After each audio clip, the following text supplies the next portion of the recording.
Hello everyone, welcome back to more 428 SHIBUYA Scrambled. This time, or last time, what we did was we saw the backstory of Daisuke Endo and the detective guy, Tateno, and how those two are connected. It's a fucked up, extremely sad backstory. This time we try to we try to reason with Tateno. Actually, no, that'll be another time.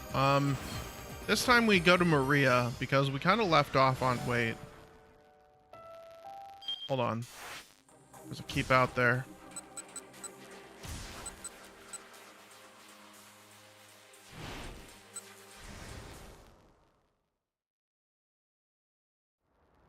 So we gotta do the, we gotta go here first.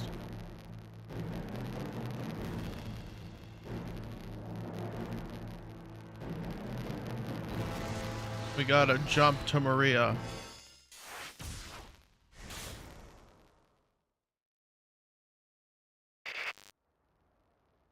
I hear a faint voice and realize that the man is listening to a wireless radio.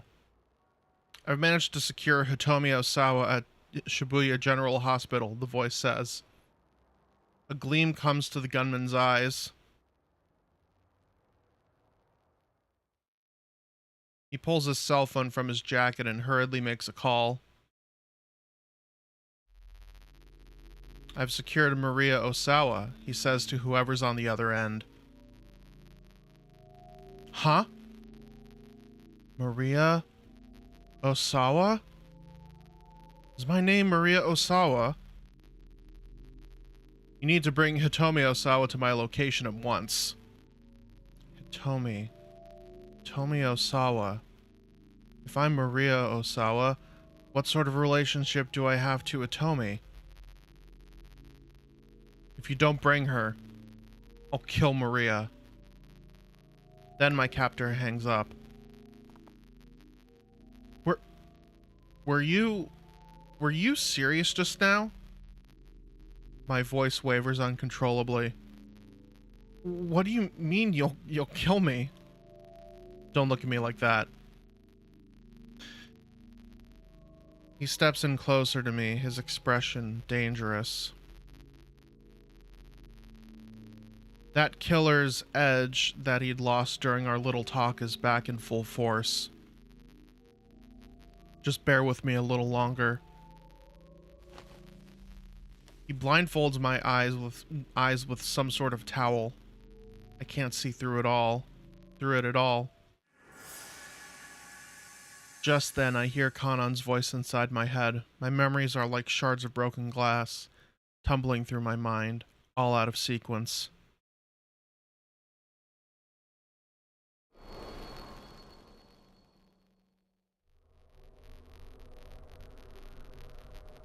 How are you able to do that when the string is so tangled up?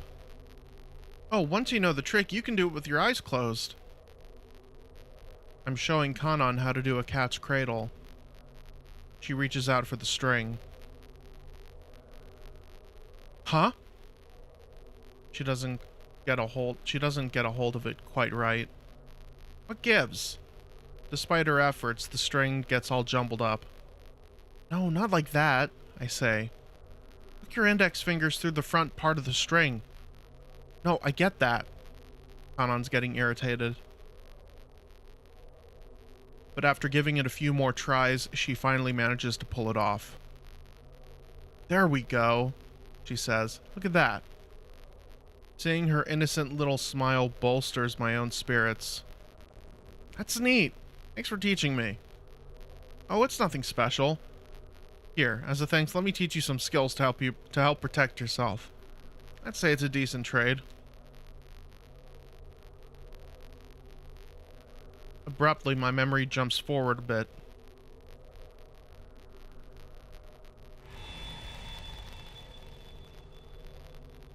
Kanan has been training me in some form of self-defense. Techniques for protecting oneself when attacked. Rather than defeating the opponent, self-defense training generally prioritizes getting oneself away from danger.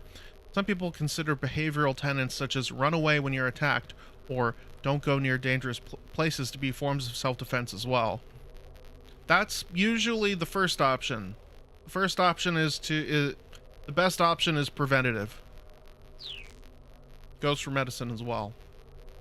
Don't overthink it, she says. People will either try to punch you, kick you, or grab you. If you can stay ready for those three things, you'll be able to take it from there. She demonstrates some defensive movements as I watch. I follow suit, doing my best to mimic her. Okay, let's do this. Kanan throws a punch at me. I dodge, grab her by the wrist, and give her arm a hard twist. Incredibly, she goes whirling through the air. She lands nimbly on her feet, a little grin coming to her face. Nicely done, she says. I stare down at my own hand. Did I really just do that? Once you repeat the movements enough, your body will treat them like second nature. I do as she says, trying to repeat the movements over and over. At first, it feels like a silly gimmick, but eventually I can feel the motions growing smoother. There you go. People like those thugs we met before won't get the drop on you again. Thugs? Now my memories zip further back into the past.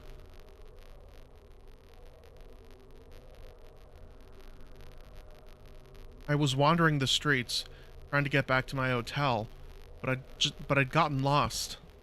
By the time I realized I'd wandered into some dodgy back streets, I was already surrounded by people giving me threatening looks. They must have been thugs looking for tourists to rob. If they had caught me, I'm not sure I would have made it out alive. But they hadn't. Kanan had seen to that. Thank you so much for what you did for me. I didn't want there to be a scene here, Kanan says bluntly as she surveys the aftermath of the thug's attack. That's all. I'd happened to be right underneath her apartment window when I was nearly abducted. Bit by bit, my memories of Kanan are starting to resurface. Just a little more. Just a little more and I'll have myself back. Sure of it. Detective Tateno, where are you? A man's voice suddenly snaps me back into the moment. It's Kano. I've come as you asked. The gunman grabs me by the arm and yanks me to my feet. Where's Hitomi Osawa? He snarls. Why didn't you bring her? Detective Tateno, why are you doing this? Is that really Maria? My captor removes my blindfold.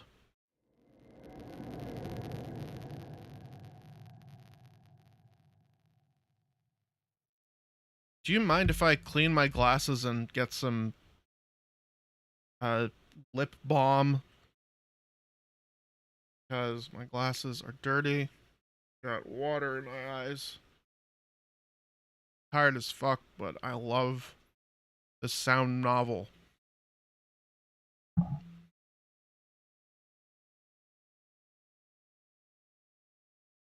I can barely read this with my glasses off. To be fair, I could barely read it with my glasses on.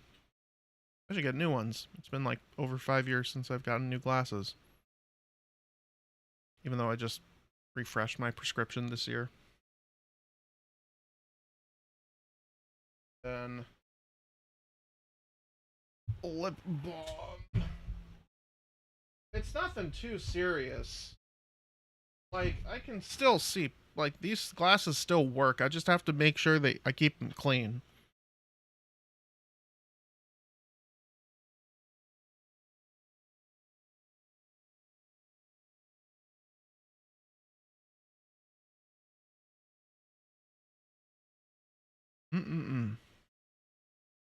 Naked lip balm. No flavor, no color. Perfect. Huh. Sure, I've seen it before. And pretty recently at that. There's a flash of revelation in my head, like a dam bursting. My memories come flooding back to me.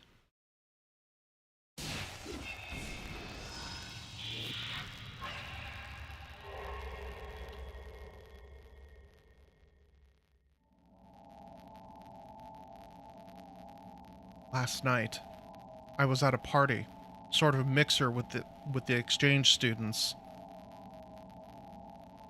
Someone was plotting to use this party as an opportunity to abduct my sister, Hitomi. And so I told Hitomi that the party started 1 hour later than it really did. I had a plan. To let myself get abducted in Hitomi's place. Of course, the idea wasn't just to let myself get kidnapped. The necklace I wore was outfitted with a tiny GPS.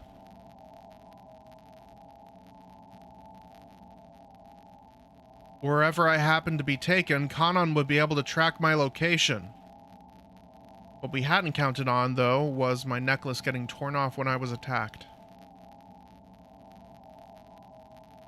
I'd managed to grab hold of it, but I hit my head when I was being shoved into the car, and it slipped from my grasp. I'm not sure how far we drove after that. In my fuzzy memories, I recall gazing barely out of the car window.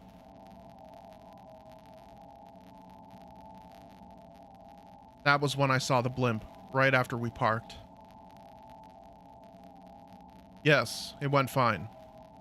There was a man talking to someone on a cell phone. Alright, I'll shut her up inside the storeroom. I'll be waiting in the room upstairs. The man dragged me out of the car and shoved me into some dark storeroom. Then I guess for good measure he hit me on the head again. That's right. There's more of it coming back to me now.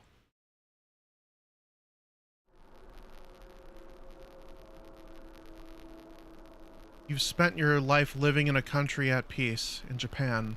You couldn't possibly understand me. Kanon again. So it's not like she and I became fast friends right away or anything. The two of us were too different in a lot of ways. Where do you draw the line? What would you protect with your life? What does justice mean to you? A forlorn look came to her face whenever Kanon asked me a new question. And I never had a good answer for any of them. My flimsy grasp on my own personal identity made it hard for us to get along, yet I kept visiting Kanon's place for the duration of my trip. I recall doing the cat's cradle there at the table one time. We didn't have anything in particular to talk about. Her eyes had gone wide when she saw me deftly manipulating the string with my fingers. Who taught you how to do that? She asked. My mother. My real mother, that is. Kanon further furrowed her brow. What do you mean, real? As opposed to my stepmother, I mean. My birth mother died after getting really sick. I was only 5 years old, so I don't remember her that well. I see, Kanon said. Her expression remained unchanged. What about your parents, Kanon? I don't have any. They died during the war. The bluntness of her response made my hands stop, the string still stretched between them. Sensing that we were treading on some serious ground, I hurried to change the subject. Do you have any friends? No. Well, I used to have one. Her use of the past tense made me fear the worst, and I was right. He was killed too, by an arms dealer named Alfred. Her tone was dry, matter of fact. Taking revenge for his death is my sole purpose in life. Despite the gravity of her words, her face was an unreadable mask. She seemed almost incapable of human emotion. So, what sort of person is this Alfred? A destructionist who masquerades as a terrorist. Destructionist? That sure wasn't a term that came up a lot back in Japan. Alfred doesn't believe in God and holds no political ideology. The chaos and destruction is just to earn money in order to carry out more terrorist acts. One thing I'm wondering. One thing you always have to wonder in these kinds of games is what language are would the characters actually be speaking? Would Kanan know Japanese? Would Maria know Arabic? Or would they be speaking the lingua franca? Something to think about. So you're saying this Alfred commits terrorism because it's fun? Kanan nodded. That's why every day now and then Alfred changes loyalties. Just when you think you've found ties to some Middle Eastern terrorist organization, it turns out the job was for the American CIA. What the heck? So Alfred stands for nothing then? Kanan smiled dismissively at my little outburst. I couldn't help but feel a bit patronized. I twiddled my fingers, turning the cat's cradle into a bridge. Kanan's eyes fixed right back on the string. I call that's a bridge, but when I do cat's cradle, I call that a Jacob's ladder. A tiny surge of pride replaced my annoyance. She went quiet, watching closely as I worked my fingers. The tension in the room faded as the silence between us lengthened. My stepmother's the sort of person who couldn't do this thing, I said at last. For some reason, I had a sudden urge to talk about my personal life. Guess she cares about herself more than looking after her children. She's not a bad person, though. She gives me weird bits of advice, like telling me to find someone to date, or that... I almost knocked off a glass jar off my desk. Like telling me to find someone to date, or that a woman's life is defined by a man. But it's not like I hate her or anything. Would you mind teaching me? Kanan asked softly. What? How to find a guy to date? No. She shook her head. Then she pointed to the cat's cradle strung between my fingers. Oh, you mean this? So I took her by the hand and started to teach her the cat's cradle.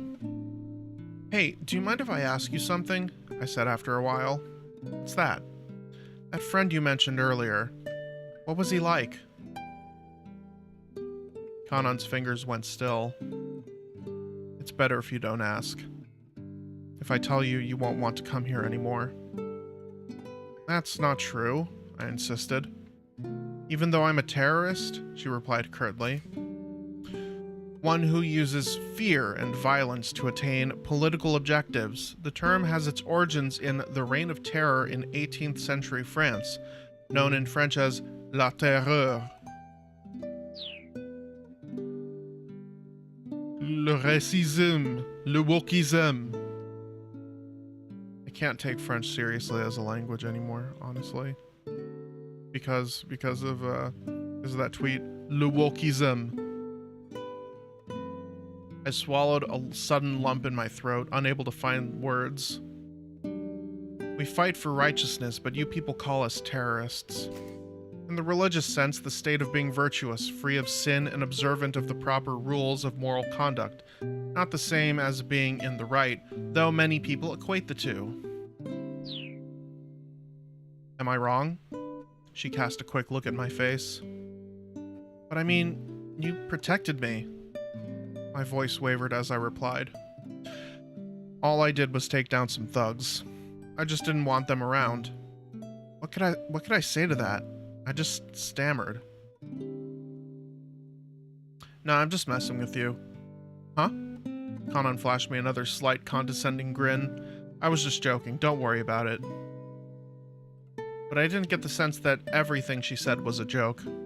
Even if calling yourself a terrorist was an exaggeration, the world Kanan lived in was unquestionably a dangerous one.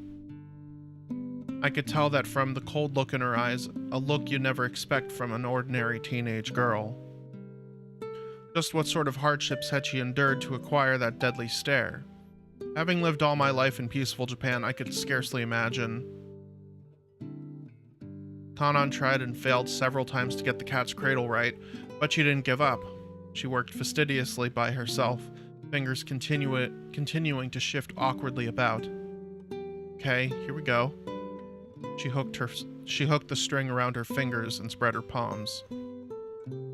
But the string shape just collapsed into a jumbled mess. Confound it. Okay, one more time. You can make this into a game with 2 people, you know. I plucked the string from Kanon's hands. You pass the string back and forth. Why don't we try that? It's more fun than doing it by yourself. I wrapped the string around my fingertips. What do you say? Want to give it a go? Kanon looked dubious. The intricately intertwined strings were like the world in a way. What had started as a single thread was now something that couldn't be undone by just pulling on it. I held my hands out, twirling the string around my fingers. Kanon took the pattern from me and spread her palms apart. She made a perfect bridge between her hands. The shy grin that came to her face made her finally look like a normal girl. I followed suit with a childish little laugh of my own.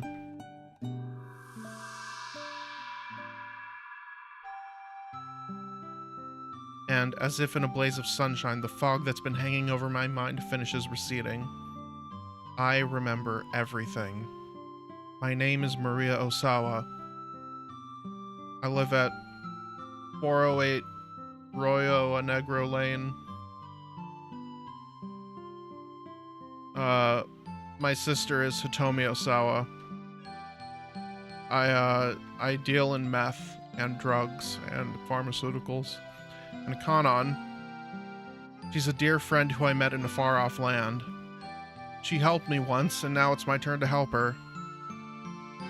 I close my eyes as I reflect upon these precious memories, all the dearer for having been lost.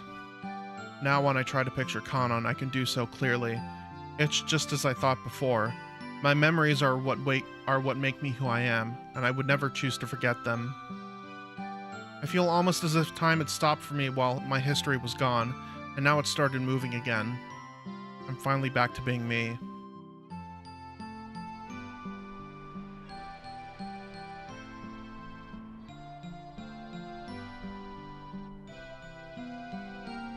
And I have to go.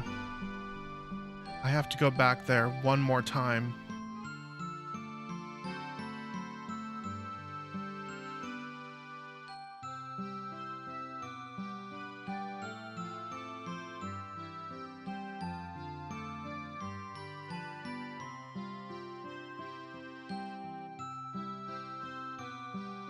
What end of her story? What? Wait, what? Huh? What? All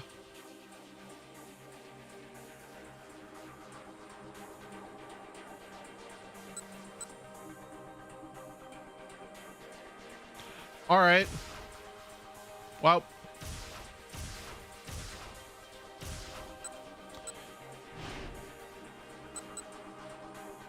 Well, I guess we gotta go see the Stumbling Man again. We have to exit the Sublime and go to the Ridiculous. Is it fun hitting people with that thing? The corner of the punk's mouth curled up. Ah, yeah, real fun. Only a dumbass beats people with their bare hands. Just wind up hurting your fists. If you're gonna enjoy some violence, you gotta have yourself a weapon. Aha, I see. In that case, maybe give it a rest with that stick, yeah? Huh? What for? The punk scowled in irritation. Don't get me wrong, Minorikawa said. I'm just saying that there have to be better weapons than that. Something that could take a man down in a single blow. The kid stopped to consider Minorikawa's words for a moment. I get ya. Yeah, you might be right about that. I think I have just the thing. May as well go with my usual. He tossed away the piece of wood on the side of the road. Don't you go anywhere till I get back. Got it? Yeah, sure thing. Minorikawa watched as the punk headed back the way he'd come. Man, he murmured, what a dumbass. Looking close around, he spotted a taxi parked close by. It was Kimizuka. Do you need a ride, sir? Kimizuka asked, all politeness as he opened the back door. If you're headed back to that publishing office again, I can get you there in 10 minutes. Kimizuka's driving was as smooth as always. He wove his way skillfully through a series of back streets. There was some big explosion earlier, he explained. The main roads are all gridlocked. Yeah, Minorikawa muttered. I was there when it happened. Oh wow, really? I'm glad to see you're not hurt then. Still, what a terrible thing. That minivan. They heard someone was inside it when it exploded. I'm not sure if you were aware. Yeah, I'm aware. Oh, nothing gets past a reporter like you, I see. Kimizuka flashed Minorikawa an approving smile through the rearview mirror. How much have you heard, then? Rumor has it that the person who died was a middle-aged man. Oh. Huh. We taxi drivers tend to hear quite a bit ourselves. Kimizuka chuckled, but Minorikawa just cast his eyes down forlornly. You look tired, sir. Yeah, I guess so. His reply was barely audible.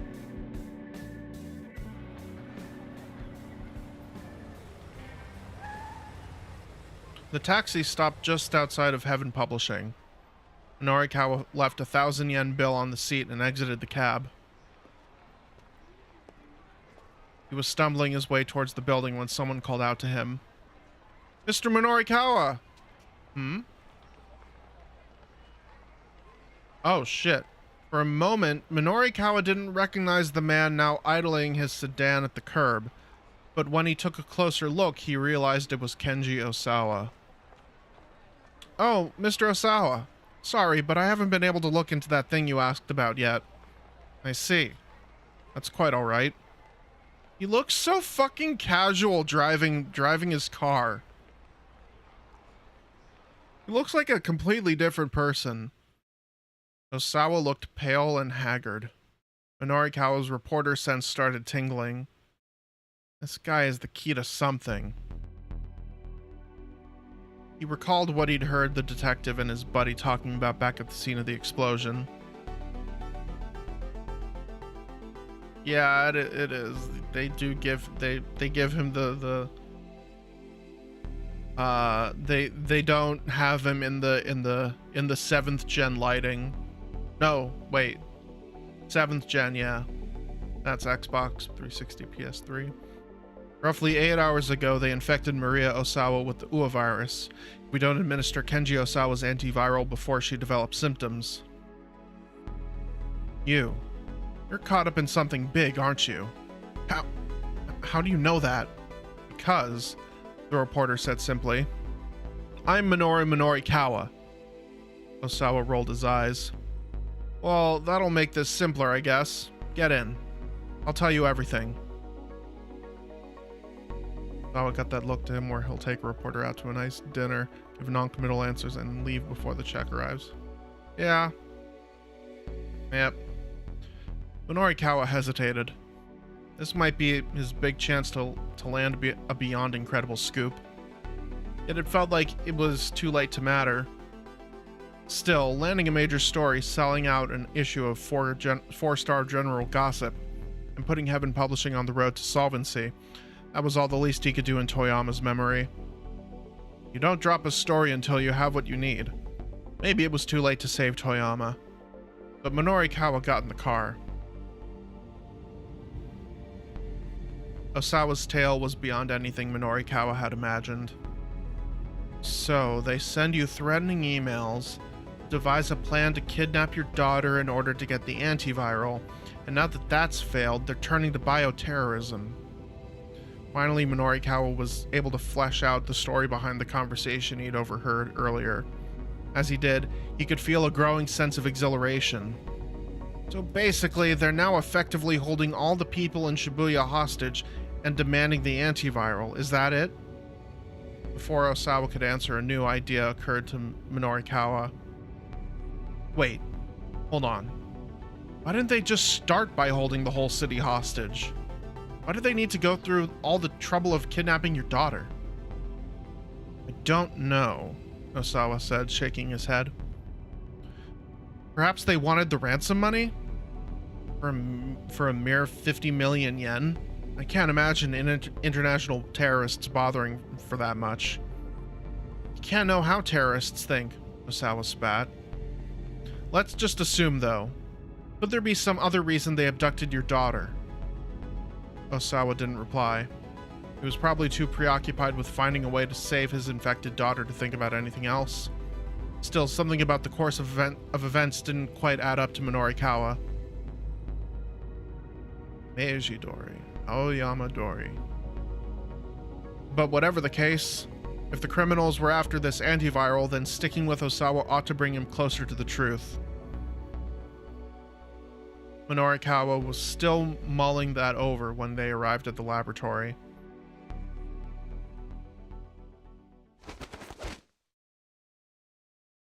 The two men hopped out of the car and were immediately rushed by a pair of security guards, who subdued them in a matter of moments. Hey! Minorikawa protested. What the hell is this? Unhand me! Osawa yelled. I'm Kenji Osawa! This is my lab! But evidently that didn't matter to the guards. Oh, that's him. Another man emerged from the building.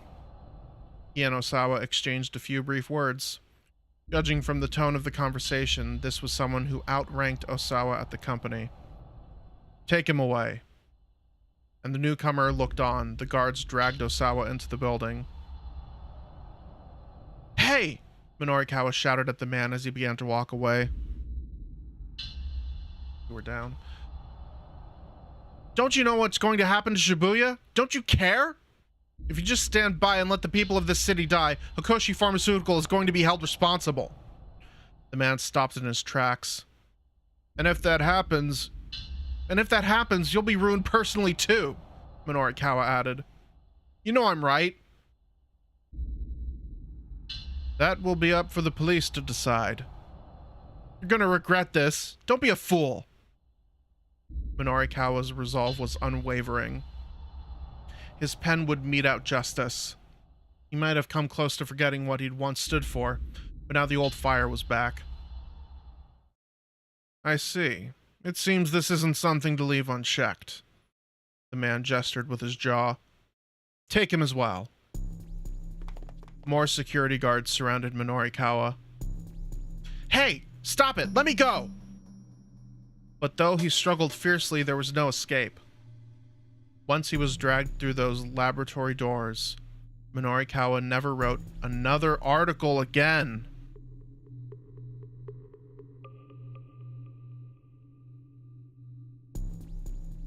Well, we have to do something as Osawa to stop him, right? Minorikawa accompanied Osawa to the lab, but there was no getting past the security guards, and if even Osawa can't get into his own lab, there's no reason to go there. It's Osawa who needs to decide on a different course of action here.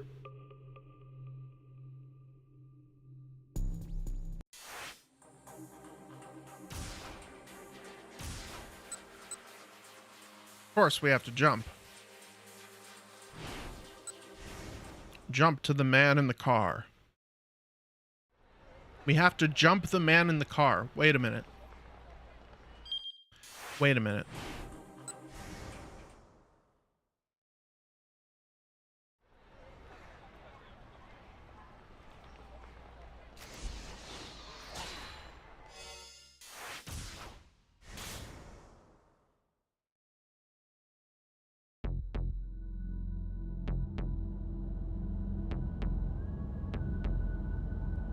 As he was driving past Aoyama, Osawa spotted a man he recognized walking along. He pulled up alongside him and called out through the window. Mr. Minorikawa! Oh, Mr. Osawa. Sorry, but I haven't been able to look into that thing you asked about yet. I see. That's quite alright. The business with I and Tanaka could wait until later. Right now he needed to focus on protecting Shibuya. If he didn't get his hands off that antiviral, or hands on the antiviral, you're caught up in something big, aren't you? How do you know that? Because I'm Minorikawa. While the man's egotism egotism had some justification. Maybe he didn't know the details, but he clearly had some an inkling about Osawa's situation. By the way, speaking of inklings, Splatoon Raiders tomorrow at 2:30 p.m. Eastern Standard Time. Yeah, he looks sickly. Something clicked in Osawa's mind. He was up against the wall. Akoshi Pharmaceutical had told him they were going to just let Maria die. He was past the point where he could resolve this peaceably, but he was not going to give up without a fight. When it came time, Osawa was sure this man could help him. Well, that'll make this simpler, I guess. Get in. I'll tell you everything. Minorikawa thought for a moment, then got into the passenger seat.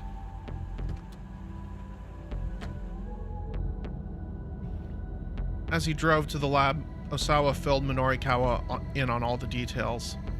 The reporter listened intently, occasionally interrupting to ask a question. So, how are you planning on getting your hands on the antiviral? He asked when Osawa had finished. I'm not sure. I figured I'd think of something after I got there.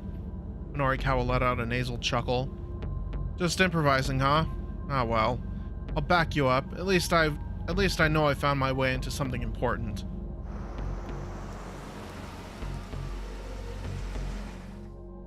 They pulled up outside the lab and the two men got out of the car. Immediately, a team of security guards burst out through the gate and forced Osawa to the ground. Hey! Minorikawa protested. What the hell is this? The guards had grabbed him as well. Unhand me, Osawa yelled. I'm Kenji Osawa. This is my lab. Mr. Osawa, Minorikawa shouted. What the hell is going on here? But Osawa was just as confused.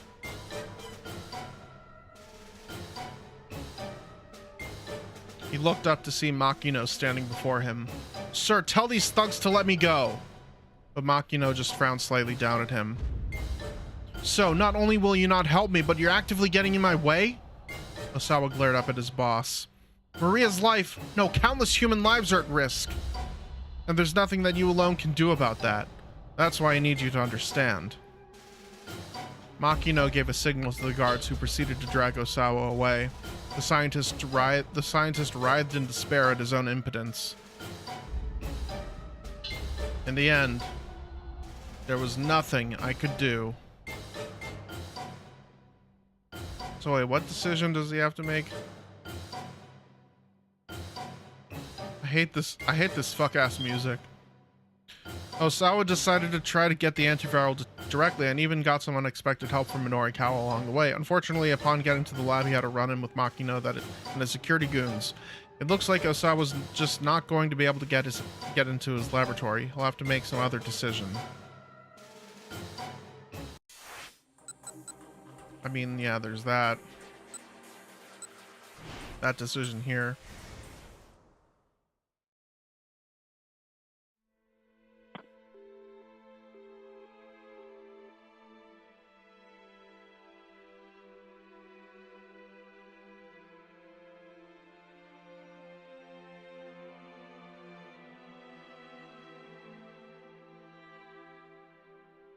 Still, he'd just have to take Makino at his word. Right now, that was his only course of action.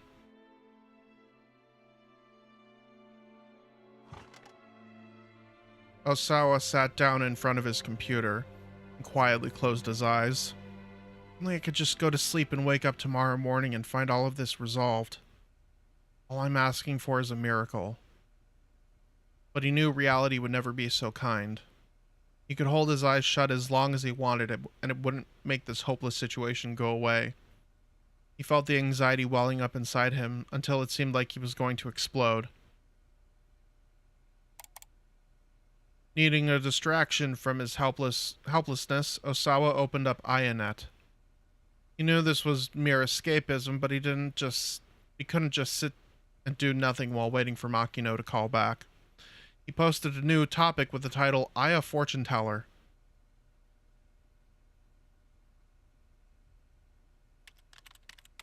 I tried the Aya Fortune Teller. My results basically said I was a bad person who can't connect to the people around me. And you know what? That's exactly right.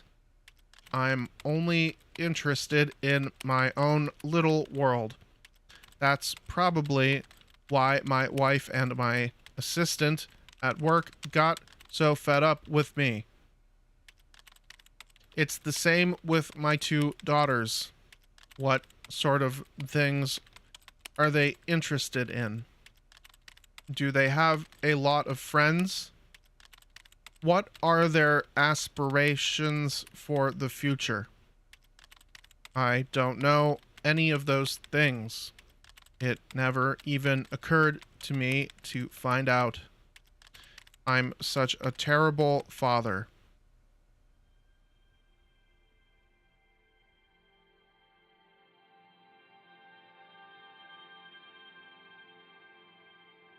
Osawa's fingers ceased their tapping on the keyboard as he thought back to when Maria and Hitomi were younger. Daddy! Daddy! The two girls would follow him around like a pair of puppies. Their father was their everything. That much was clear just by looking at their faces. He'd felt a ticklish giddiness at having his girls cling to him, so he never felt anything like it in his life. But there were times when he also found it tiresome. That's life, bro. I am sick of being the person I am. There's nothing I can do about that, though. I'm sure it's far too late for me to change. He poured out all his negative emotions into his post. It felt like stream of consciousness drivel, but he didn't hesitate to write it down all the same. He wanted other people to know what a miserable excuse for a human being he was. At last, when he couldn't think of anything else to add, he posted his bitter confession to the forum. He was staring numbly at the monitor when he heard a furious shout from the next room. You've got to be kidding me! It was Kajiwara, and Osawa had never heard him so angry.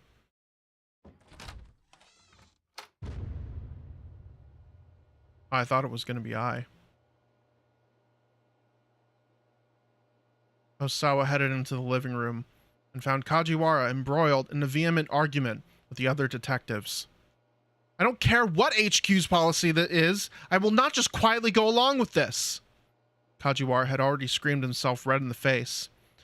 You're out of line, snapped one MPD detective. Kichi Sawatari, the Metropolitan Police Department's first criminal investigation section. Having heard of Kajiwara's past deeds from friends at the Shibuya precinct, he recommended to his boss that Kajiwara be assigned to the investigation at the Osawa residence. After seeing the detective's interactions with Osawa, he is confident that his recommendation was in the right. However, given the circumstances, he can't help but take a cold stance towards Kajiwara. Hold your tongue. I don't care if I'm out of line. You may have talent, I'll give you that, the other detective said, but you're a precinct detective, and this isn't your jurisdiction. It's not your place to question orders from higher up. Wait, Osawa thought. Kajiwara really is a detective, really is a real detective after all? Go on, explain the situation to Mr. Osawa. Kajiwara bit his lip in frustration at the other detective's order. Very well, he said. But before he could say any more, Osawa noticed that the police equipment had all been cleared off the table. Hold on, Osawa said. What's going on? Has something happened? Allow me to explain, sir. Allow me to explain, sir, Kajiwara said. His bitterness showed plainly on his face. We've been recalled, sir. The MPD has established a security force headed by the members of its Public Security Bureau to deal with the bioterrorist threat. Because the kidnapping task force has not yet found Maria, and she is infected with the virus, the task force personnel have instead been absorbed into the security force and will continue their work under its direction. Osawa narrowed his eyes, fighting to keep the confusion from his face. What do you mean by that? He was shaking, terrified to have his suspicions confirmed. I'm truly sorry, sir. for having been unable to help you. Kajiwara gave a deep and solemn bow. But, Maria, what's going to happen to Maria? Another unit has been tasked with bringing your daughter into custody, sir. That much at least Osawa could process. You're going to place her under quarantine, aren't you? Kajiwara's lips stiffened, but he nodded. In order to minimize the spread of the virus, so I'm told. No! Osawa cried. You can't do that! If you do, there won't be any way to save her! His head spun. Please, I beg of you. You need to get Maria to me. I might be able to save her. When Kajiwara didn't respond, he turned to the other detectives. Please! Don't! You can't place Maria under quarantine! But the detectives' only answer was to avert their eyes. Why are you all ignoring me? Please, you have to listen. If you bring her to me, I can figure something out. I know I can. He plunked himself down on the floor, yelling and flailing his arms like a child throwing a tantrum.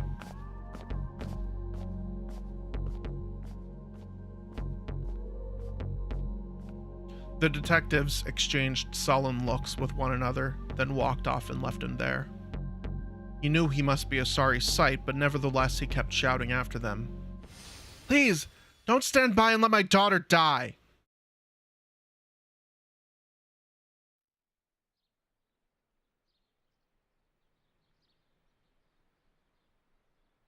Only Kajiwara remained with him in the living room. I'm sorry, sir.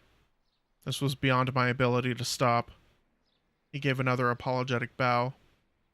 Osawa felt suddenly deflated. No, you've done a fine job, Detective Kajiwara. It's me who should be sorry. I've made such a disgraceful display of myself.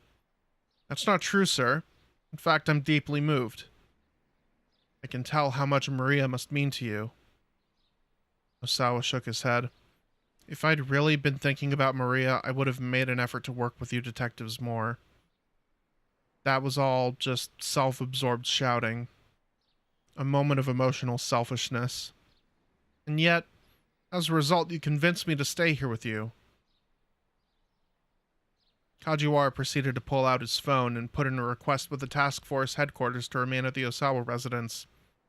He got into a heated spat with his commanding officer, but ultimately received permission to stay on as the police liaison with Osawa. Well, the detective said when he hung up, you see, there are some people who are legitimately moved by a parental display of emotion, even if I'm not certain that I can do very much in staying here with you. It's not true, Osawa replied. There's plenty you can help me with. And Kajiwara is like, he's a real human being. A real hero. I'm gonna recharge my lips. Getting dry.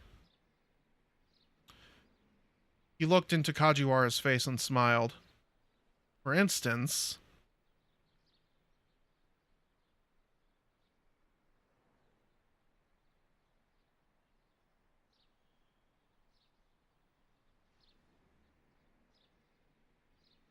I can have a banana whenever I want. Kajiwara returned Osawa's grin even more brightly. Wara? Kajiwara? Yes, of course. By all means, have as many as you like. Then he produced a pair of bananas from his pocket, handing one to his companion. These are pretty good. Osawa peeled his banana and took a hearty bite. The mild sweetness was pleasant and soothing.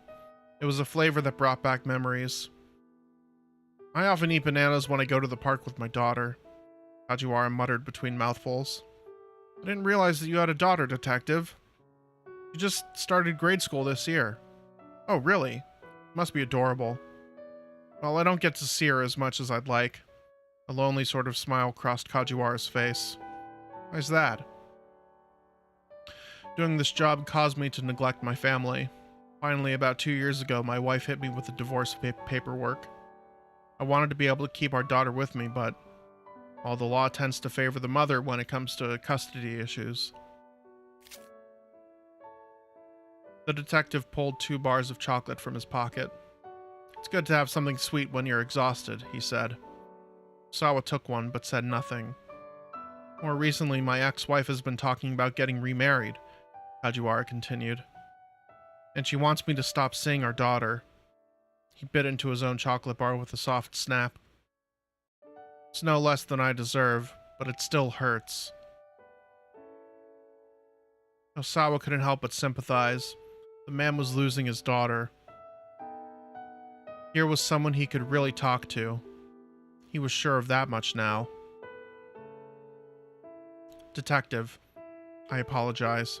I've kept things from you because I was worried they involved classified corporate information. Oh? Kajiwara's eyes glimmered with interest. Earlier today I received some emails. They could be pertinent to the case. Would you mind letting me see them? Osawa shook his head. On the contrary.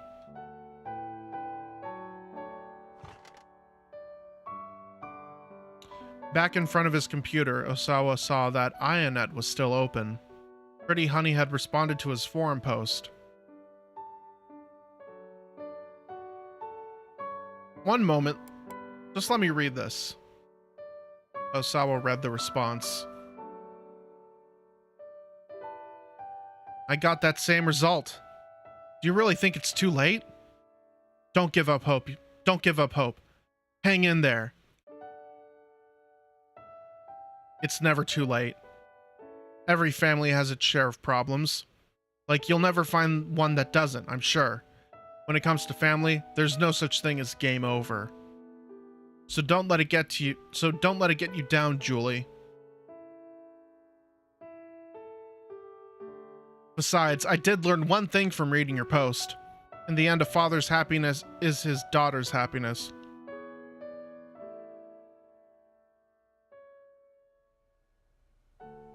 Kajiwara peered into the monitor. A young girl is posting to a forum for people for people 40 and older? It's Pretty Honey. She always replies to my threads. The detective furrowed his brow. I see. Is something the matter? No. That last line there just has me curious is all. A young girl writing something like this? Like that? Well, that's neither here nor there right now. Let me see those emails if you would. Osawa opened his email. I have a feeling that Osawa knows it's, Shizuo? That's his name? Rumi's father? He pulled up the images of the human testing on the monitor. What is this? Kajiwara stared at the monitor as if unable to look away. These are images from an unauthorized clinical testing of an antiviral drug I developed, carried out by my company without my knowledge. Images of a... I'm sorry, what was that? The detective frowned at the unfamiliar terminology. In simple terms, the antiviral is a wonder drug to combat the UA virus. Hold on. Maria is infected with the UA virus, isn't that right? Yes. UA is a species of virus discovered in South Africa relatively recently, roughly 12 hours after infection. Patients develop a cough, then a fever, then begin vomiting, and ultimately begin to bleed uncontrollably from all over, resulting in death. The mortality rate is... Osawa was reluctant to say it. Kajiwara held his breath, waiting. It's nearly 100%. Kajiwara shuddered. But wait, he said after a moment. If you have this wonder drug, then Maria... Osawa shook his head. Without Tanaka, I have no means of getting it out of the lab. Kajiwara's frown deepened. I see. It may not be much to go on, but I think we can put together at least one piece of our little mystery here. Something difficult or impossible to explain. An enigma. You see plenty of books titled The Mystery of Such and Such or The Secret of Whatever on the bookstore. Yes, I am a huge fan of The Secret of Whatever series. on the bookstore shelves, but when you read them, you're invariably disappointed by the mystery not being that mysterious after all. Pardon me one moment. Kajiwara inspected the address of the sender, A, then brought up the mail header. You don't see email addresses like this much. It's seemingly from a foreign country, but that may be a fake. You can tell that just from the email? The detective flashed a little grin. Take a look here. So if we just do this, and then this, his fingers flew over the keyboard, calling up the header details, singling out the received from field. Mystery of such and such is good, but I feel like the author kinda just doesn't have a full grasp of like what they're writing. And it was really bizarre in like the fourth novel when they spent like 20 pages giving a detailed recount of like the events of 9/11. Kind of weird. Just out of nowhere. This set of 4 numbers at the bottom is the sender's IP address. Bro, this guy's a tech wizard. Think of it as an ordinarily hidden location marker of sorts. Why doesn't IP address get a blue marker? Get like a blue text. As he spoke, the detective pulled up a website called IP Station. Not Ip Chicken. He copied and pasted the set of 4 numbers and pressed the enter key. The monitor showed the name of the provider, connection method, and other such details. A vendor that provides an internet connection service. Typical internet connection requires a dedicated line. Customers who do not already have one must make a contract for one with the provider. When the provider establishes your connection to the internet, you are assigned an identifying number called an IP address. We are getting, most likely, new internet soon, so hopefully these streams are a lot more stable in the near future. Osawa couldn't make heads or tails of most of it, but one thing drew his eye. Access point. Shibuya Ward, Tokyo. Kajiwara went into the email program's options and checked the server info for Osawa's connection. Deep furrows formed in his forehead. This is the same provider that you use, Mr. Osawa. What does that mean? What kind of internet connection do you have here at your house? What sort? Well, it's plugged in over there, but... Osawa pointed at the router. And does everyone in your family use that same line? Yes, I think so. Kajiwara opened up a command prompt, then typed ipconfig. Oh shit, we're getting into some real IT bullshit here. A literal prompt for users to issue computer control commands via keyboard instead of mouse. Also used to refer to the window or program allowing for such. It can also be called a terminal. ipconfig. Nah, bro, you gotta do ipconfig /all. That's how you get the most information. So if the same numbers we saw before pop up here, that's a bad sign. Oh? Osawa stared at the monitor. Kajiwara pressed enter, and a black window covered in white alphanumeric characters appeared. Okay, wait a minute. I can actually... So... Take a chat member here. You take a random chat member here. Okay. So... Shiver Stars. I know your IP address. I can view it psychically. There we go. It's 127.0.0.1. You just got doxxed. Anyways. That was what the heck? Kajiwara muttered under his breath. Wait, what's going on? Osawa asked. I don't know. I wanted to demonstrate my psychic ability to guess someone's IP address perfectly. I can guess yours. Actually, yeah, I already know it. It's 10.0.0.1. Boom. Anyway, let me make the lighting sinister before we continue. I'm Hacker Man, the psychic hacker.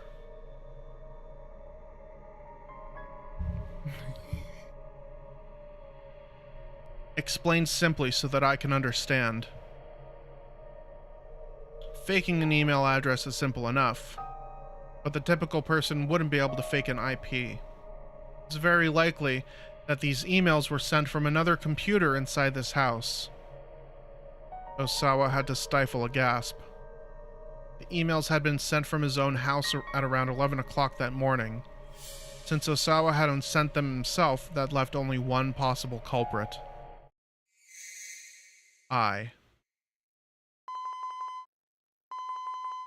Suddenly his phone rang, nearly startling him out of his seat. Makino's name showed up on the incoming call display. Osawa quickly picked up.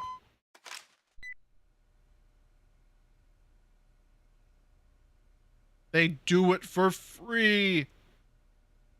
Listen, you guys won't have to worry about being moderators until, like, people start, like, actually throwing slurs in the chat. Which, by the way, do not, even though I can say slurs sometimes off stream, on stream, I do my best not to say them. Don't say them in the chat. Just don't. Okay? Is there an update on the emergency board meeting? He blurted. Makino's voice was quiet and subdued. I tried pulling whatever strings I could, but to no avail. I'm afraid holding a board meeting today just won't be possible. The phone fell from Osawa's hand. His only possible means of saving Maria was now gone.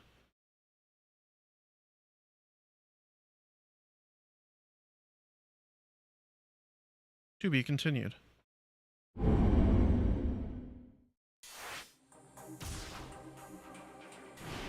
Anyway,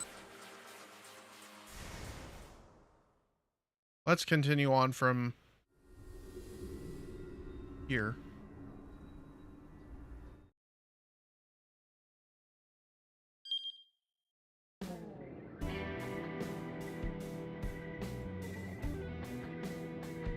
Yeah, that's pretty funny. Although, her name, like, again, this is, you wouldn't spell her name in, like, katakana like that. Oh, shit. You look tired, sir. Oh. Yeah, I guess so. His reply was barely audible.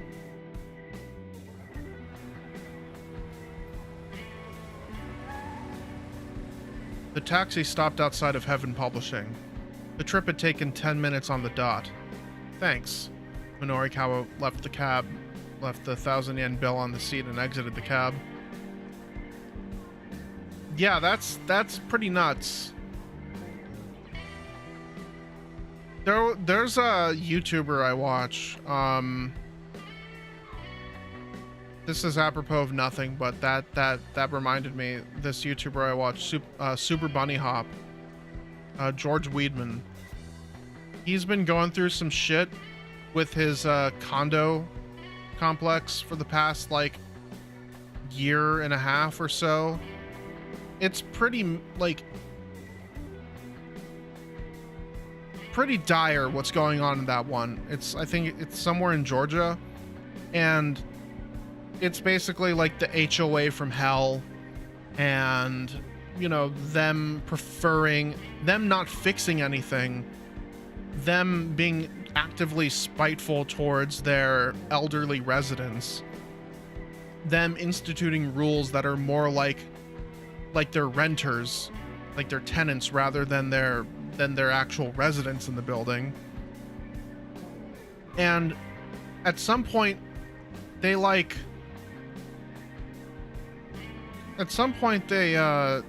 even sent him over email like some gore images, which is like, what the fuck? That's legitimately like mind-boggling behavior. Like, it's I'm not even mad at that. I'm just like confused. Like, what would make you do that? Anyway, the taxi stopped outside of Heaven Publishing. The trip had taken 10 minutes on the dot. Thanks, Minorikawa left a 1,000 yen bill on the seat and exited the cab. Sir, the driver called after him. Minorikawa turned back around. Kimizuka was leaning out the window to point at him. It isn't called work because it's fun, sir. The day will be over soon enough. Just hang in there a little bit longer. The driver finished with a knowing grin. Minorikawa cracked a ghost of a smile. Maybe his spirits had been lifted just a tiny little bit. Thank you, he replied. You're a true friend of the working man. He waved half-heartedly, then headed into the building. Working man. Mr. Mino! Chiaki threw herself at him as soon as he opened the door to the editing office. News of the explosion was playing on the television. Minorikawa marched straight to his desk and opened up his laptop. While it booted up, he tried to get a handle on the current situation. Where are the folks from the loan company? He asked. They're here, Chiaki said. I have them waiting downstairs. Do they know Toyama's dead? I'm sorry, I kind of let that slip. What about Hana? I'm not sure. I haven't heard from her since she called earlier. With a tiny sigh, Minorikawa started typing at his laptop. By some miracle, his 6 pages of the copy were nearly wrapped up. Still, he needed to do whatever it took to see this job through to the end. That would serve as his final tribute to Toyama's memory. He loaded his copy into the DTP software in order to set the layout. Bit by bit, actual magazine articles began to take shape. The editing department door swung open. Hey! Snarled the young man who barged in first. He kicked over a stack of books. How long are you gonna keep us waiting, huh? Honestly, Sagawa, must you be so rowdy? A middle-aged man stepped in alongside him. Are you Mr. Minorikawa, then? He added as his eyes fixed on the journalist. He held out his business card. A pleasure to meet you. I'm Asao Ozu from Takarada Financing. I've heard of these people before. A black market lending firm that offers loans at an interest rate above what the law allows. Well known for taking whatever steps necessary to collect what's owed. Its business card slogan. Got bad credit but you still need a loan? Call anytime. We'll put together a loan that suits your needs. My deepest sympathy is about Mr. Toyama. However, I'm afraid that we need you to give us back the money we loaned. Despite his polite tone, the threat in his voice was plain. Look, next month's issue of 4-Star General Gossip is definitely coming out. Couldn't you please wait for the repayment until the funds from those sales? Minorikawa asked. That's exactly what Toyama's plan had been, after all. Well, we certainly aren't monsters. The magazine is going to be making you money. We wouldn't mind delaying another month. You really mean it? Chiaki chirped. To clarify, that would be the case if Toyama were still alive. Releasing the next issue is all well and good, but with Toyama gone, so too is the company. That will make full repayment of what we're owed impossible, I expect. Then what do you want us to do? Minorikawa asked coldly.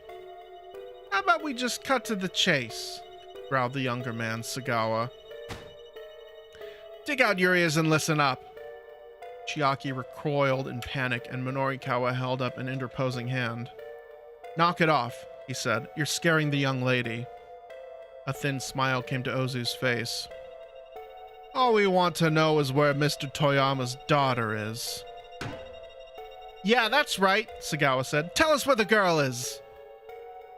"No way," Chiaki squeaked in protest. "Hana's just a little kid. She doesn't have any responsibility to pay back the..." Ozu didn't let her finish. "We're aware of that. Nevertheless, we'd still like to know where she is." The law didn't matter right now. Guys like this had all sorts of ways of wringing money out of people. It was clear from the looks on their faces that Ozu and Sagawa had some wicked scheme up their sleeves. "Unless, of course, you would prefer to take on Toyama's debts, Mr. Minorikawa. You are quite the accomplished reporter, after all." Take on his debts, huh? Minorikawa didn't know how much Toyama had borrowed, but it only took one look at these guys to tell him that it was no small sum. "How about it?" Ozu asked. "Yeah, we just know these guys as like debt collectors. Now we know them as Ozu and Sagawa. The way you land scoop after scoop, I'm sure you'll be able to repay us in full before you die." Minorikawa fiercely returned his stare.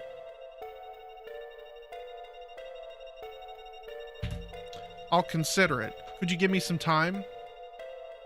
Chiaki went pale at Minorikawa's response. "No, how can you even think about taking their offer?" Sagawa stepped in, drowning her out. "No way! We've waited long enough! Give us your answer now! Yes or no? What's it gonna be?" "Oh, now, let's just calm down," Ozu chided. "He said that he'd consider it. That's a step in the right direction. Wouldn't you agree, Mr. Minorikawa?" "Yeah, sure." "Then I suppose we can wait at least a little while longer." Minorikawa had hoped to put them off for several days at least, but it didn't look like that was going to happen.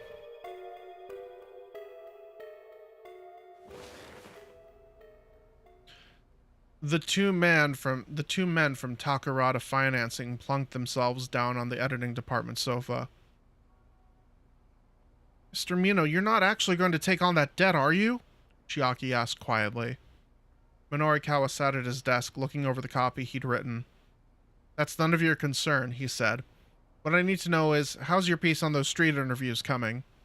"But, I mean, those guys... They said it doesn't matter if the issue comes out or not." "Don't be ridiculous! When a professional agrees to take on a job, they see it through to the end." Chiaki took his point and scampered to grab the printout of her copy. Minorikawa gave it a quick once-over. He saw immediately that the piece was lacking in structure. Then he read the article a second time, checking the finer details. Several off-theme sentences jumped out at him. "This is no good. Rewrite it." He thrust the printout back at Chiaki. "Yes, sir." She bowed her head and retreated to another desk. The TV was still on. A news broadcaster's voice suddenly broke through the silence as well as Minorikawa's concentration. "We're live on the scene now. Where an explosion in Shibuya has..." Minorikawa gazed blankly at the screen. He found his mind drifting to a particular memory of Toyama.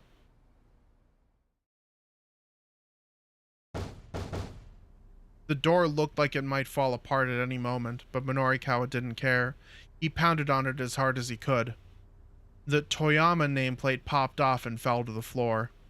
It was hard to believe this dilapidated apartment was the home of a newspaper editor who'd worked his way up from reporter. She does have that shit on. "Hey, Toyama, get your ass out of here! Out of here! Out here!" At the sound of Minorikawa's angry shouting, the other tenants on the floor poked their head out of their rooms to stare. He paid them no heed, continuing to call out. Eventually, Toyama opened the door, dressed in his sweats and undershirt. "Quiet down, you moron," he snapped. "Come on in." I hear you tendered your letter of resignation at the paper.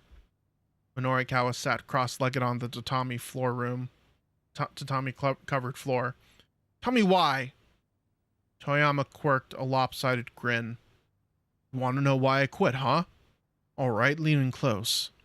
Minorikawa peered at him dubiously. Huh? Why? I don't want anyone overhearing this. Resigned, Minorikawa leaned forward and turned his right ear towards Toyama. The man's warm breath against his cheek was pretty unsettling. At first, he had trouble concentrating on Toyama's story, but when the older man got to the crux of the matter, he found himself listening with rapt attention. By the time Toyama finished, Minorikawa was unable to suppress his shock. You're starting your own publishing company? Not so loud, damn it. Toyama shushed him with a finger to his lips. He looked around warily, as if there might be spies in his own apartment. Right, but a publishing company? Minorikawa said again, more quietly this time. What are you doing for your distributor account? All booksellers were required to use a wholesale distributor to calculate their publications. To do business with such a distributor, a publisher needed a specialized distributor account. They're not going to let a company with no track record open a new account with a distributor. I'm sure you must realize that. Toyama grinned, a proud gleam in his eyes. I know. That's why I bought one. You bought one? A ghost account, belonging to the publisher that went bankrupt. Distributor accounts could go for tens of millions of yen. There was no way Toyama could afford that on his severance pay alone. He must have taken out a loan in order to make the purchase. But the publishing industry was in a slump nowadays. People weren't buying books much anymore. Starting up a new publishing company was a beyond risky endeavor. I've already decided on a name for my company, Minorikawa. Toyama's face was positively beaming. Get this. Heaven Publishing. Heaven? It sounds fatalistic. The idea is that the people who work for me will feel like they're in paradise. For all his kvetching about keeping quiet, Toyama was now exclaiming pretty loudly himself. I mean, I can appreciate your willingness to take the risk, but surely your wife must have objections, Minorikawa said. Must have had objections. Sorry, I can't read. Toyama fell silent. He went and opened the refrigerator. His wife was inside the refrigerator, all cut up into millions of pieces. Minorikawa took a peek inside. Its shelves were mournfully spare, holding little besides beer cans and drinking snacks. The missus left me, took our daughter with her. Those scant few words painted the picture clearly enough. Toyama grabbed a can of beer and tossed it to his guest. Masashi, super torai. But no more sob stories, he went on. He briskly cracked open his own can of beer. Weak foam bubbled from the top. Cheers, Minorikawa, to Heaven Publishing's big debut. He'd cast everything aside and was striving for a new beginning. If the man had braced himself for the challenge, it wasn't Minorikawa's place to tell him he was making a mistake. Even if it was an uphill battle, he had little chance of winning. Congrats, Mr. Toyama. Minorikawa pulled the tab on his beer can. Cheers. The two of them clacked their cans together.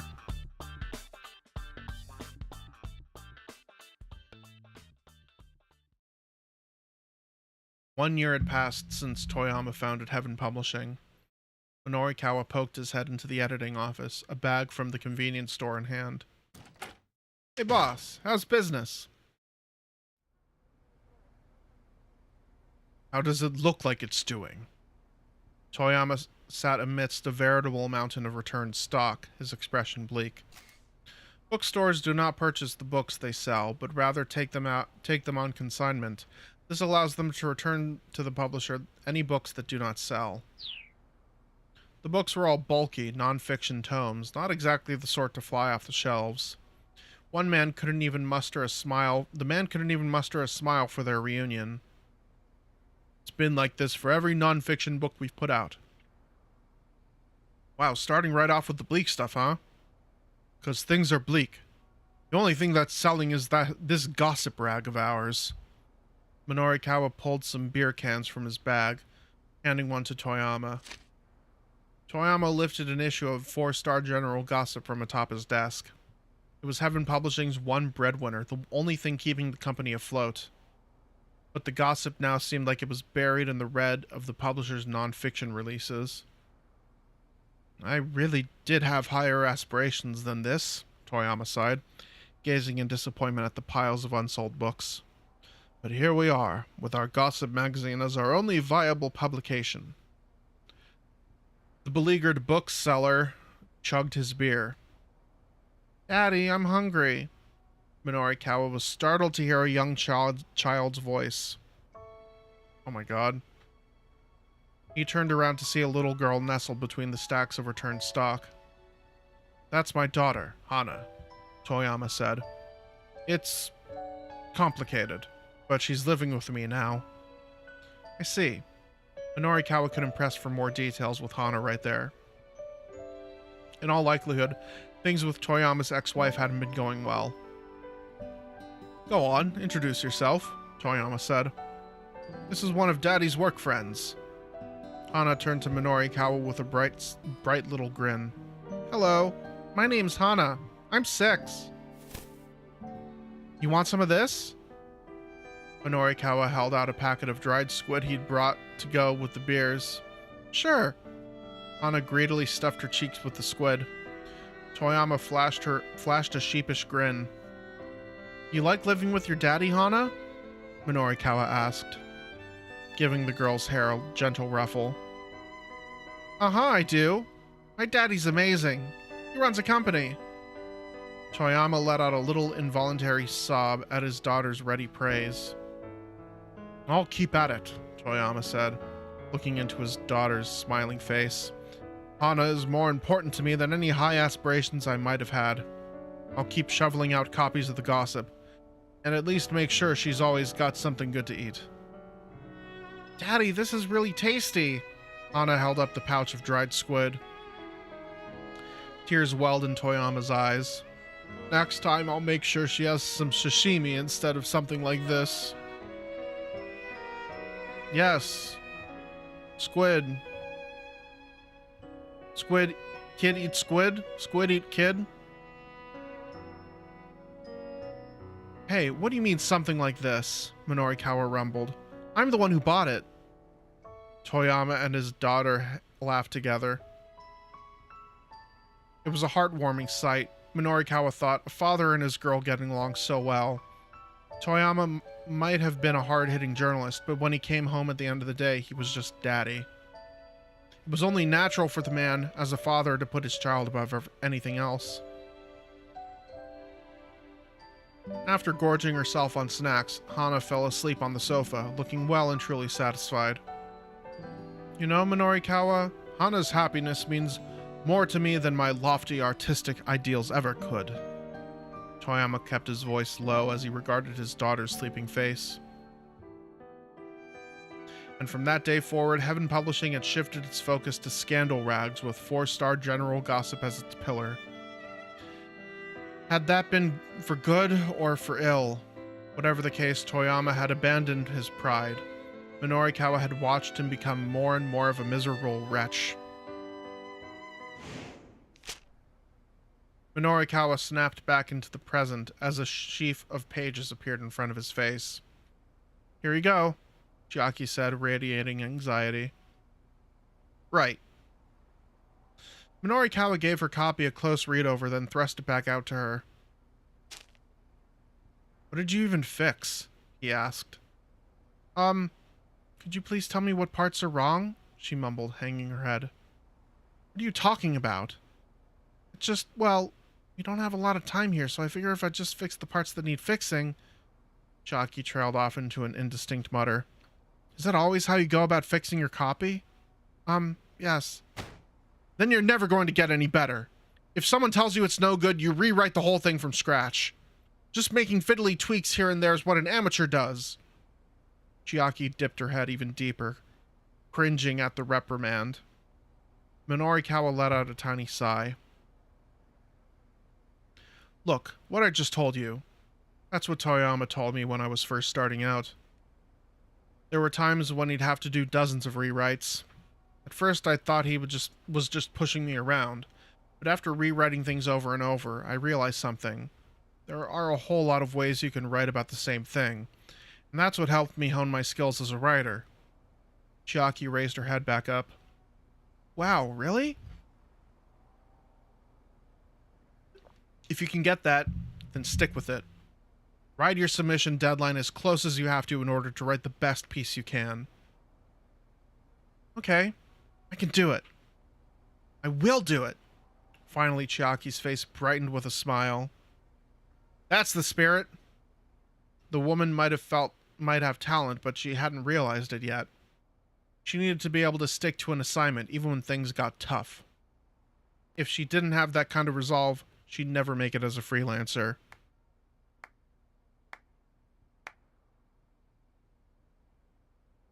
Oh, how touching, Ozu chimed in, applauding. I'm almost moved to tears. They'll make a movie of this for sure. We had only been acquainted with that sad sap Toyama.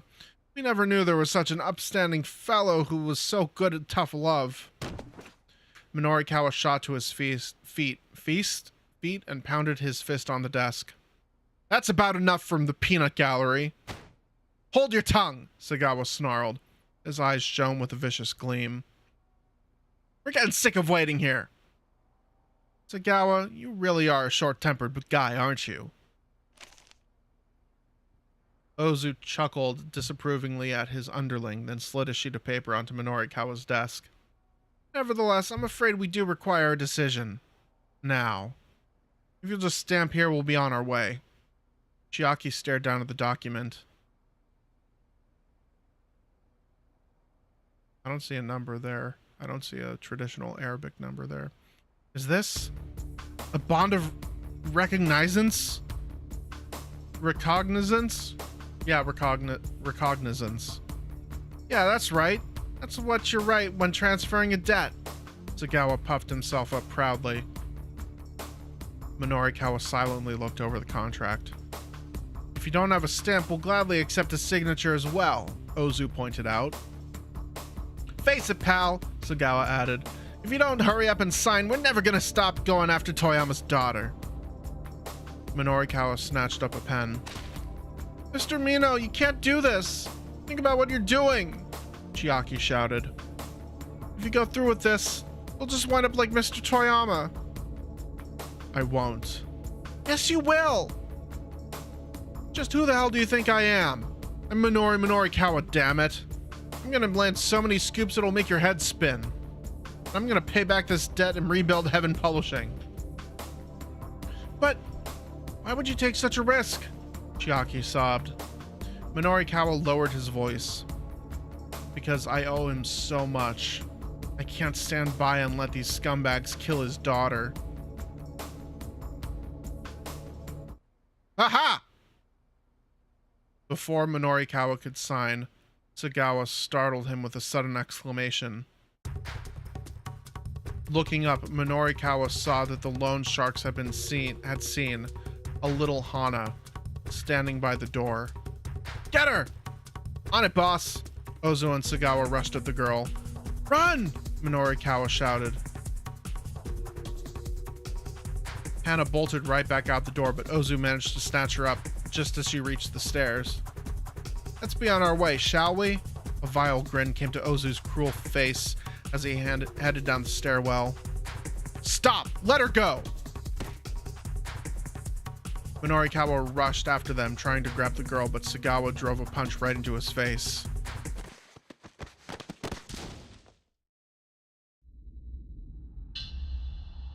The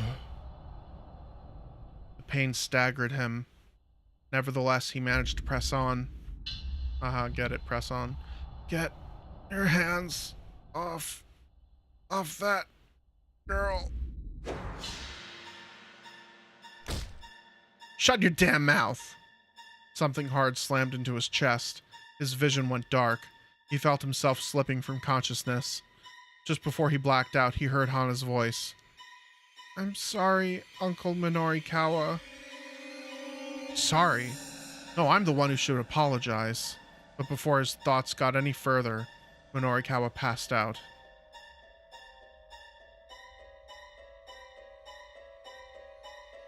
What the hell, man? Hana showed up at the office only to get caught by the moneylenders, and Sagawa drop-kicked Minorikawa into unconsciousness when he tried to save her. It turns out Hana had been at the police station just before this, trying to decide if she should tell the police her father had been killed in the explosion. Then someone brought her to Heaven Publishing, which was clearly a mistake.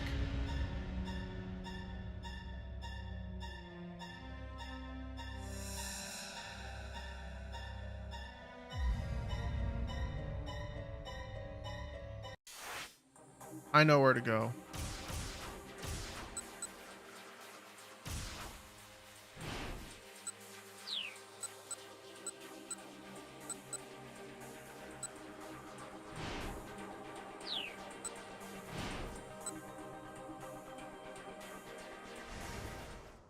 At least I think I know where to go.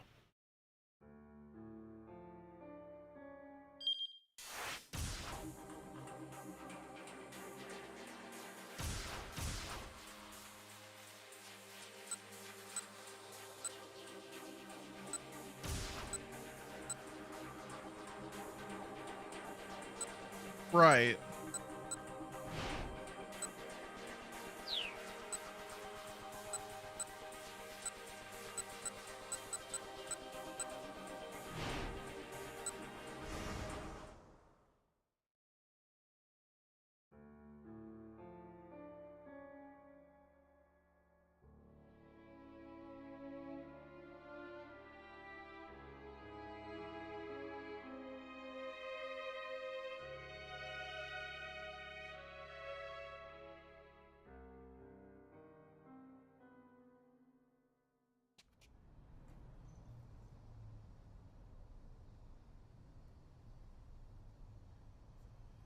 Are you waiting for someone? The girl simply bit her lip and said nothing. Are you lost? Do you need a policeman? Where'd you come from? Heaven Publishing.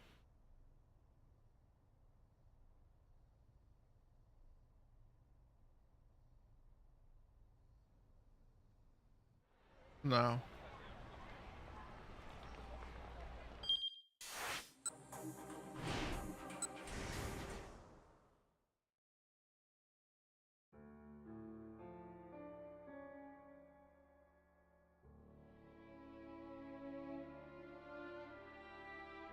Began to worry about Rumi and decided to give her a call.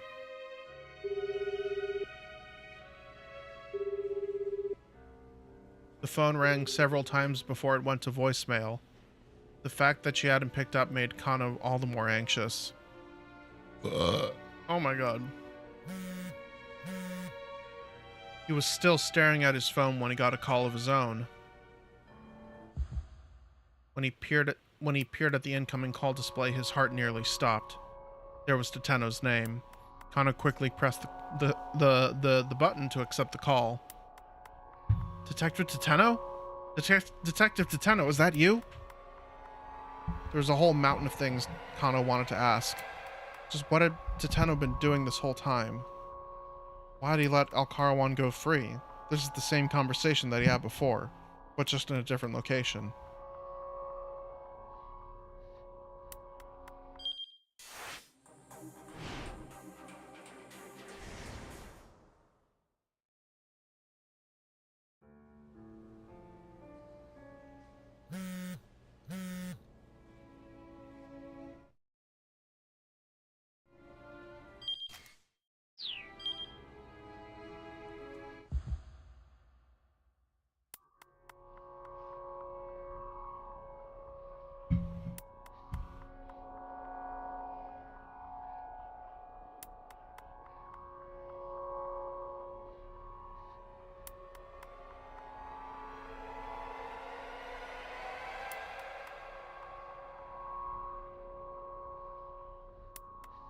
Good time indeed. Where the hell did my chapstick go? Oh, that's probably what fell on the floor.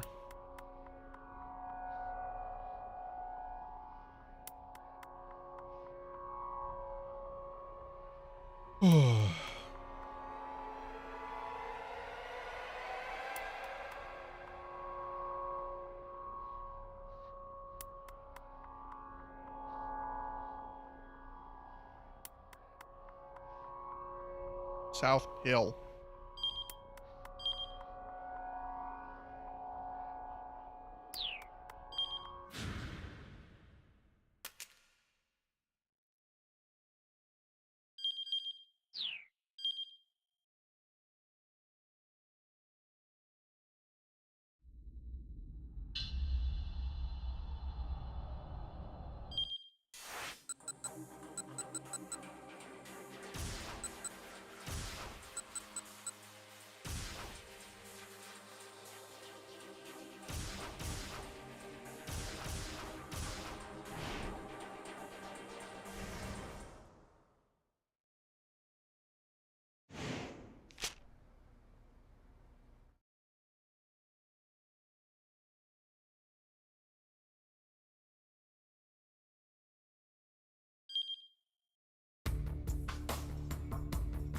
But why would you take such a risk?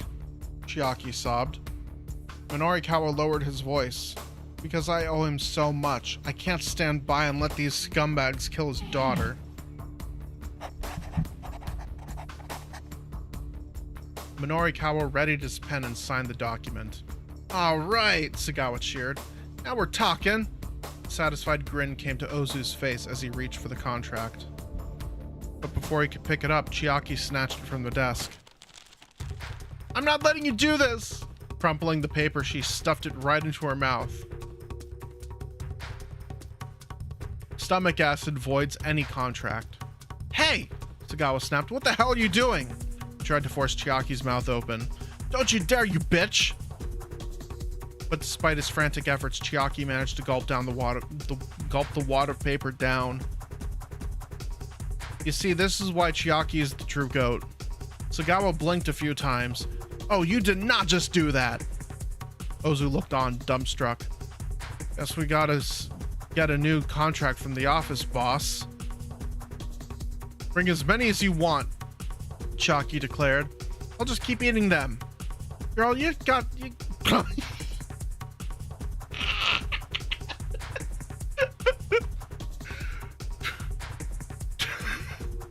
I can't even make a joke. The game just makes them for me. Girl, you some kind of damn goat or something? The mental image of a goat eating paper is a common one, dating back to long ago when paper was made solely out of plant material. If a goat were to eat modern paper, the wad of chemically treated pulp would go undigested and probably cause an intestinal blockage. So please do not feed paper to goats. Don't feed paper to goats, but you can feed them aluminum cans. Sagawa shoved Chiaki up against the desk. Ow! Ow! Cut it out! That hurts! As she struggled to resist, Chiaki lurched toward the desk, planting one of her hands atop the TV remote control. One of her fingers happened to land on the volume up button. The sound from the television set soon hit max volume. We have just learned that the explosion later claimed the life of one man. While police have stated that there is a likelihood of foul play at work, they are also likely pursuing leads that this was a potential suicide. They hadn't released a name, but they must have been talking about Toyama. I know.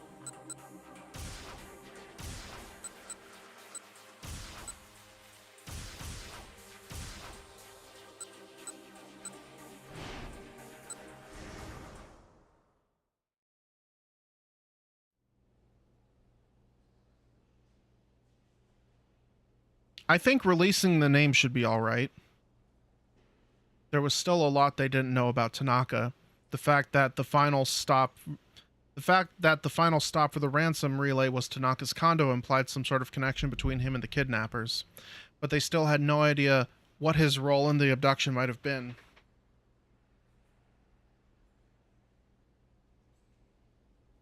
They also didn't have any motive for why Tanaka would be helping the kidnappers in the first place. By sharing some of what they know with the public, they might be able to garner some new leads. You'd release the name? Alright then. Without another word, Kuze headed back toward the conference room.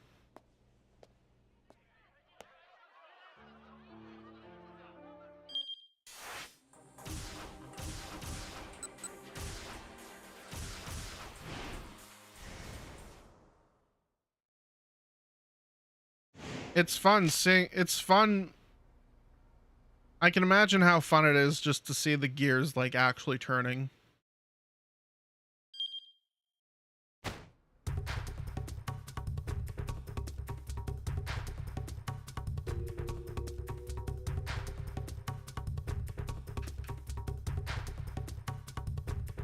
We have just learned the identity of the victim killed in the explosion. Shibuya resident and a pharmaceutical executive. Shibuya resident? Minorikawa tilted his head in confusion. Toyama didn't live in Shibuya. Once again, the victim of the explosion was Shibuya resident and pharmaceutical company executive Mamoru Tanaka. The cause of the explosion remains unknown. The police are still in the process of following up several potential leads. The site of the incident remains an alarming scene, with relief workers continuing to tend to the wounded. The four people in the editing office spoke in near unison. Huh? Who's Tanaka?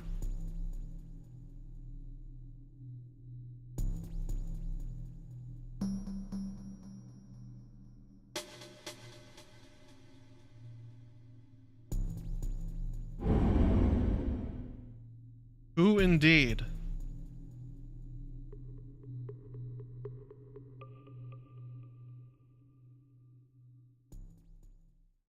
Anyway, roll tape.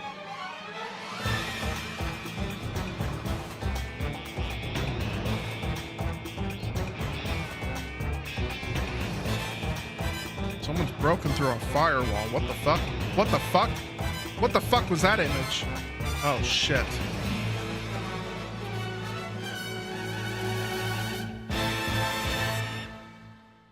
Going on to 5 p.m.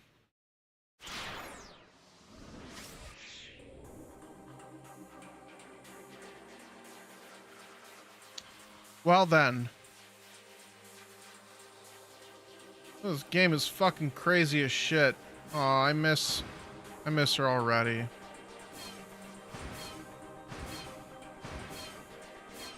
But we'll probably get to see her more immediately in Kano's storyline next time. I know her story ended, but I just can't help but miss her.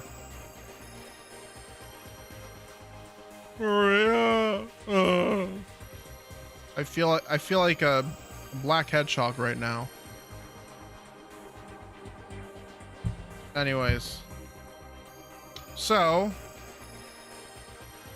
interesting end to all of the time slots here.